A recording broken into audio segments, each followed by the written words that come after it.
こんにちは、レイムです。おっす、マリサだぜ。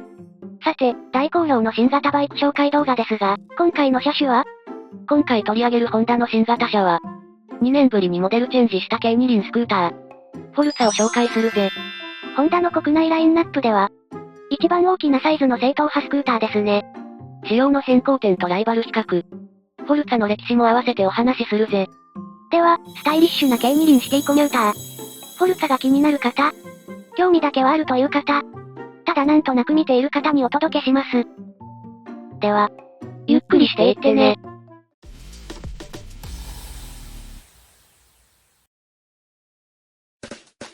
じゃ、始めていくぜ。今回のお題はこんな感じだ。それじゃ、新旧比較からいくぜ。今回発表されたフォルツァは 250cc のタイプだな。250cc 以外の排気量があるの？あるぜ。海外モデルだけど 125cc と 350cc。そして 750cc のタイプがあるぜ。国内仕様は 350cc の車体に 250cc を搭載したタイプだな。へえ、排気量が違うだけなの？仕様は全部一緒なの？全く同じではない。少しずつ変わってる。例えば 750cc なら、中身は新型 XADV だけど、足回りをオンロード用に変えてたり、電動スクリーンじゃなかったりするぜ。新型のデザインは、見た目はあまり変わってないですね。そうだな。フロントカウルの形が少し変わった。シート下にエアインテークが追加された。ウィンカーがシュッとしたぐらいかな。よりエッジが立ったデザインになって、PCX から XADV への変形途中って形ですね。未来感をデザインで表現するとき、丸みを帯びてツルツルになるのを見かけますが、ホンダの最近のデザインは真逆ですね。コテコテになってる。そうだな。今見ると初代フォルツァの方が未来感あるな。あ、デザインといえば、初代フォルツァはホンダの S2000 をモチーフにしたって話ですね。確かに、そう言われれば似てる、な。ビクスクのデザインは、フォルツァとマジェスティが引っ張ってきたと思うけど、ちょっと大げさ？この次のデザインがどうなるか楽しみだな。今回の国内導入カラーは、白青、灰色、黒の3種類だな。ですね。で、いつものごとく、国内モデルに赤や青はありませんね。っていうか、そもそもフォルツァにファンなカラーってあるの？あるぜ。インドネシアにはキャンディローズレッド。欧州にはマットパールパシフィックブルーってカラーがあるぜ。フォルツァのイメージカラーになってるパールホライゾンホワイトは、どの国でもカラーラインナップに入ってるな。新型のカラーリングに大きな変化はないですが、XADV みたいに細かい塗り分けが増えてきて、カラーリングは賑やかになってますね。今後のマイチェンでデカール貼られてさらに賑やか、みたいな。ま、レイムよりセンスが良いことは確実だから、何も問題ない、大丈夫だぜ。エンジンは一新されたな。PCX に搭載されてるエンジンは、新世代環境対応型スクーター用エンジン、ESP プラスの 250cc 版ですね。で、何がプラスなの？給排気系の見直しで、たくさん空気吸って出して、4バルブ化でたくさん空気詰め込んで、ピストンオイルジェットで冷却して高圧縮比に貢献。さらにフリクションの低減もされてて、出力向上と静音化、低燃費化された素晴らしいエンジンだ。馬力とトルクは先代から据え置きですが、燃費がちょっとだけ下がってます。排ガス規制をパスして性能向上っていう、ホンダマジックが未発動です。それだけ厳しい環境性能にチャレンジしてるってことだな。それに、燃費が下がった分燃料タンク容量増加で対処してるから、航行距離は先代と変わらない。走りに大きな影響があるフレームだが、今回は一部新設計されてるぜ。大きな変化は、先代は燃料タンクの後ろにあったラジエーターが、新型では前方に移設されて、重たい燃料タンクが車体中心に移動し、フロントの荷重バランス改善となりました。さらに、ラジエーターに風が当たりやすくなって冷却性能アップです。後方部分はあまり変わってないように見えるけど、パイプ径や肉圧、材質、接合位置が見直しされてるんですよね。見えない部分もしっかりと見直してくるところはすごいです。バイクのニュースリリースでは、こうした細かい変更部分が書かれてて、細かいところまで手が入っているなって、いつも感心するぜ。車のニュースリリースでは、細かい解説はあまりないですしね。〇〇のすべてって本を買えば、ちゃんと書かれてるんだけどね。バイクはニュースの出し方や書き方がうまいよな。お次は便利な主要装備だ。まずはスマートキーだが、こいつは先代からある装備だ。これ、キーを紛失した時が大変らしいですね。エンジンスタートさせるには、6桁の ID に合わせてボタンを押すんだが、2018年型からは9桁になってるからな。覚悟しといてな。イグニッションスイッチの形状は先代のままなんですね。CBR10RRR や XADV についてるボタン形状だったら、さらに未来感マシマシでしたけど。フロントインナーボックスに USB コネクタがついてるんだけど。もちろんタイプ C だ。よかった、変な間を取らないでください。先代はシガーソケットだったので、使い勝手は良くなってるけど。でも個人的には頑丈なタイプ A でも OK だけどな。あの差し間違い演出のせいですか？すぐ影響されるんだから。トラコン、装備してたんですね。先代から搭載してるぜ。フォルツァは先進機能を採用しまくって、価格アップしていったスクーターだからな。何軽くディスってるんですか？ちなみに、スクーターへのトラコン搭載はホンダが初めてだ。それを言うなら、スマートキーもですね。では、今回も色々改良されたフォルツァですが、一番の目玉は？もちろん、電動スクリーンだ。電動スクリーンはゴールドウィングの特別装備って言ってませんでした？すみません。それ間違ってました。訂正してお詫びします。フォルツァも装備してました。しかも可動域は先代より40センチ増えて、180センチになった。これはゴールドウィング以上だな。そんなこんなで、エンジン変わって、デザイン変わって、USB 端子がついて、さらに使い勝手が良くなったフォルツァのお値段は？価格据え置きで、税込み65万8900円だ。ライバルの XMAX は65万4500円ですね。勝負してますね。XMAX が出てきたところで、恒例のライバル比較してみようか。さて、国内メーカーのスクーター比較してみたぜ。はい、比較表どうぞ。ちなみに、川崎は国内モデルがないので、リスト落ちしてる。でも、今の川崎はノリノリだから、SS の ZX25R、ネイキッドの目黒復活ときて、次のターゲットはスクーターかも？はい、妄想いただきました。じゃ、ヤマハからは XMAX と取りしていで。鈴木枠はバーグマンだ。まずは車体サイズから見ていくぜ。この中でライダーに優しそうなのはバーグマンだな。4車種の中で一番コンパクトだな。排気量も 200cc ですし、重量もこの中では一番軽量ですね。見た目もちょっと前のビクスクデザインだしな。流行りのエッジが効いたデザインもいいけど、丸みがあって優しい感じが、懐かしいな。反対に一番大きくて迫力があるのはトリシティですね。排気量も 300cc でフロント二輪なので、237kgと重量級です。CRF1100L が 238kg なので、同じぐらいですね。収納はどうですか？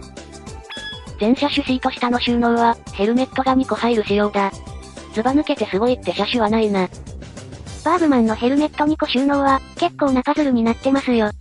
他の車種と比べて容量が少ないからな。その分トリッキーになってる。フォルツァにはラゲッジスペース証明がないんですね。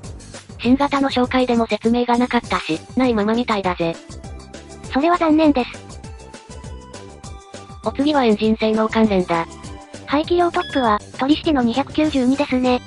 200キロ超えの車体を動かすには、これぐらい必要だしな。パワーウェイトレシオで比較すると、XMAX が 7.8kg 馬力で一番。あとはトリシティ、フォルツァ、バーグマンの順だな。数値上の話なので、実際は乗ってみてのお楽しみだ。燃費は XMAX の 34.5kg が一番ですね。燃料タンク容量も13リットルで比較車中で一番。航続可能距離は 448.5km になりますね。意外とやるな XMAX。相手に不足はないぜ。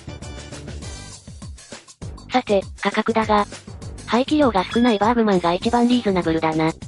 鈴木なら、ここから値引きも期待できるみたいですよ。そうか。この辺は愛さんに聞いてみるとするか。フォルツァとXMAXの差額は4400円か。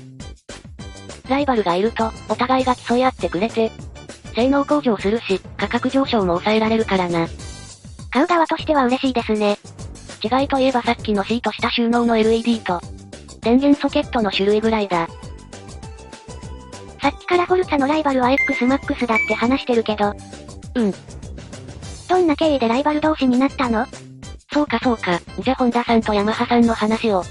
それは長くなりそうなので、フォルツァと XMAX に絞ってお願いします。釘を刺されたので、ちょびっとだけフォルツァの歴史も話しておくか。ライバルとしては、鈴木や川崎も範疇に入ってくるけど、バーグマンは200で、ガチって感じではないし、川崎はスクーター自体を国内導入してないからな。なので、フォルツァのライバルは X-MAX ってことで進めてくぜ。はいな。フォルツァと X-MAX のライバル関係の始まりは、2000年代のビッグスクーターブームまで遡る。この時代のビッグスクーターの二大巨頭は、ホンダはフュージョン、ヤマハはビグザムだ。それはモビルアーマーですね。マグザムですね。メガ粒子砲発射。フォルツァの祖先、フュージョンは1986年に初代が登場している。ズバリ、第一印象は？なかなか破壊力がある形ですね。このデザインは1985年のモーターショーで発表になった形そのままだ。デジタルメーターや LED ランプ、レザー強シートなど、当時から新しい機能や素材を取り入れてた。しかし、この見た目のせいか、販売はそれなりで、1990年モデルで販売終了となった。あら、ズバリ言いますね。で、ライバルのヤマハマグザムは、1995年に発売された。この見た目、どう見える？フュージョンっぽいですが、こちらのがかっこいいですね。そこだ。ここがヤマハのうまいところだ。見たまんまだけど、この2台のコンセプトは同じだ。ローロングスタイルでゆったりポジション。快適な乗り心地で、タンデム OK って内容でしたね。そうだ。しかし、ロングスタイルで胴長になるのはわかるけど、フュージョンの特徴だった飛び出したフロントカウルまで、よく似てるんだよな。しかもこのデザインがヒットし、マグザムが大当たりなんですよね。そうだ。勝てば官軍なので何も言うまい。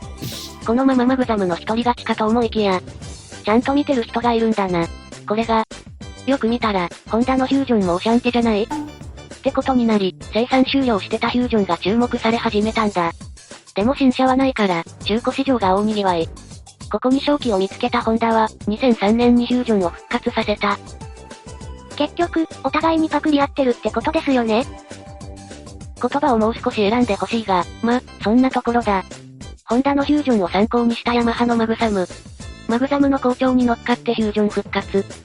さらにヤマハのマジェステを参考にしたホンダのフォーキャストとか。互いにパクり合いながら、いや、影響し合いながら、ビッグスクブームが始まっていったんだ。何が流行るかわからないですね。で、この戦いはフォルツァとマジェステに引き継がれてく。この世代になると、ローロングのデザインで若者向け路線から、落ち着いた大人のスポーツセダンスクーターに変わっていった。2000年発売のフォルツァ MF6 は S2000 を参考にしたり、マジェステ 4D9 は YZF-R1 のデザインを取り入れたりしてな。技術もどんどん進化してきて、2004年のフォルツァ MF8 では Fi 化、二輪車初のスマートキー採用。62リッターのラゲッジスペース、電子制御6速 S マチックが搭載され、なんと販売計画台数国内年間は、シリーズ合計2万台だ。すごいですね。MF8 は歴代で一番売れたフォルツァとなったな。2007年のフォルツァ MF10 ではエンジンが大幅改良。車格も大きくなり空力も向上した。TC やドライブモードの搭載はもう少し後になるけど、MF10 でフォルツァはビッグスクーターの完成形となったな。もちろんヤマハも追随し、良好なライバル関係は続いていた。しかし、何が起きたの？いろんな機能を盛り込んでいった結果、価格もじわじわ上がり、ブームも落ち着き、結果、ビッグスクの販売台数が減少していく。ホンダは再起を図るため、コンパクトなビッグスクーターのフェーズを発売したり、ビッグでコンパクト？原価を抑えるため、タイで生産しグローバル化を図ったり、いろいろ手を打つが、どれもパッとせず。この頃のフォルツァ MF12 の販売計画台数は5500台で、MF6 に比べたら4分の1になってた。あらま。でも、このままビッグスクは終わらないんですよね。だな。グローバルモデルになったことや、欧州でフォルツァが好評なことが幸いして、売れないから国内販売終了、とはならず、国内向け排気量となって生まれ変わって戻ってきた。この状況は、ヤマハも同じだ。スクーターのマックスシリーズは国内継続されてますしね。で、2021年モデルも販売され、今もライバル関係は続いている。なんだかんだで、姿も育ちもよく似てる2台なんですね。ってことで、今に至る、だな。それじゃレイム、ここまで知った上で、何を選ぶのか？取りして300かな？一体なぜ？その理由は CM の後で。じゃあお次はエンディングだ。で、そのわけは？自立支援機能とか三輪とか、未来を感じる機能を装備してるし。ふむふむ。ゆるキャンとコラボしてるし、ちょっと気になります。やはりそこか。ゆるキャンといえば、シマリンのヤマハビーノが話題になってますが、でも2期では、時綾乃って子がホンダのエイプに乗って登場します。おう。ですから今後は、今回の歴史のお話と同様に、ヤマハがミニモトを突如発売開始して、生産終了となったエイプ人気が上昇、そしてエイプ復活。って流れじゃないでしょうか？あと作中では、実在車種も色々出てきます。ホンダのエイプやヤマハのビーノ、トライアンフのフラクストン。車ではスズキのハスラーや日産らしいんです。すると残すは川崎となります。キャラの名前は東海地方の地名から来てるので、川崎で岐阜といえば、航空機と宇宙機器を生産している川崎岐阜工場が有名です。そこから推測すると、ロケット絡みで H2 が作中に登場するのは間もなくかと。以外に当たるんじゃないか？じゃ、H2 にまたがって岐阜基地を爆走するライム先輩想像しながら、今回はこれで終わりにするか。では、今回はこの辺で。それでは、See you! あの人誰ですか？多分、青子だ。